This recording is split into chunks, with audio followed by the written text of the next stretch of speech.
You ask Tiger to solve. This deals with linear equations with one unknown. The final result is w equals 29/2. Let's solve it step by step. Group all constants on the right side of the equation. Add 6 to both sides. Simplify the arithmetic. Convert the integer into a fraction. Combine the fractions. Combine the numerators. Isolate the w. Multiply both sides by inverse fraction 2/1.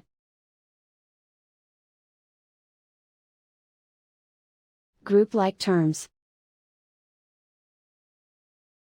Multiply the coefficients. Simplify the fraction. Multiply the fractions.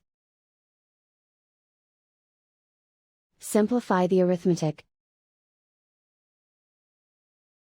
And so the final result is w equals 29/2.